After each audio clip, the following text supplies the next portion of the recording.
আসসালামু আলাইকুম, আমি মোহাম্মদ মোহাম্মদ সরকার। আপনারা দেখছেন 26 ডেইলি নিউজ। এখন আপনাদের সামনে জানাচ্ছি আন্তর্জাতিক খবর। ভারত ও পাকিস্তানের সেনাদের মধ্যে আবারও গোলাগুলি।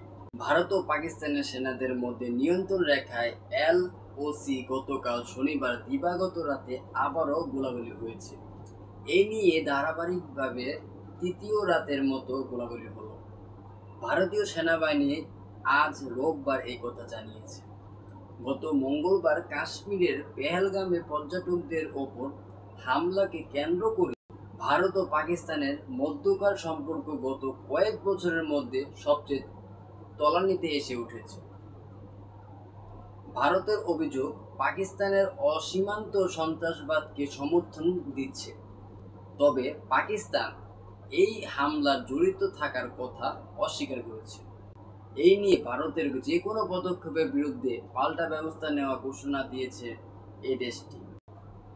পেহেলগামে হামলায় ২৬ জন নিহত হওয়ার পর দায়ী ব্যক্তিদের খুঁজতে ভারতীয় নিরাপত্তা বাহিনী বড় ধরনের অভিযান চালাচ্ছে।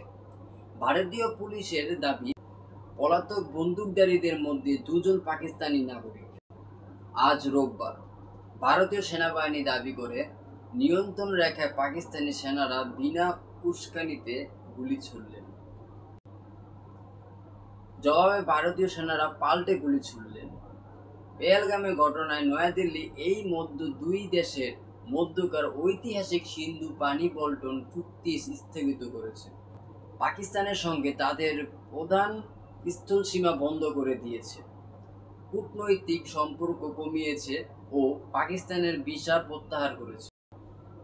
জবাবে ইসলামাবাদ ভারতীয় কূটনৈতিক ও সামরিক উপদেষ্টার বহিষ্কার নির্দেশ দিয়েছে, ভারতীয় নাগরিকদের ভিসা বাতিল করেছে এবং নিজেদের অংশের প্রধান সীমান্ত ক্রসিং বন্ধ করেছে, তবে শিখ যাত্রীদের ভিসা বহাল রাখছে। এদিক জাতিসংঘ দুই প্রতিদ্বন্দ্বী দেশটি সর্বোচ্চ সংযম প্রদর্শনের আহ্বান জানিয়েছে, যেন গঠনমূলক পারস্পরিক আলোচনার মধ্যে দিয়ে সংকেতের শান্তিপূর্ণ সমাধান করা সম্ভব হয়। এই ছিল আজকের খবর। সাথে থাকার জন্য ধন্যবাদ। দেখা হবে পরের সময়।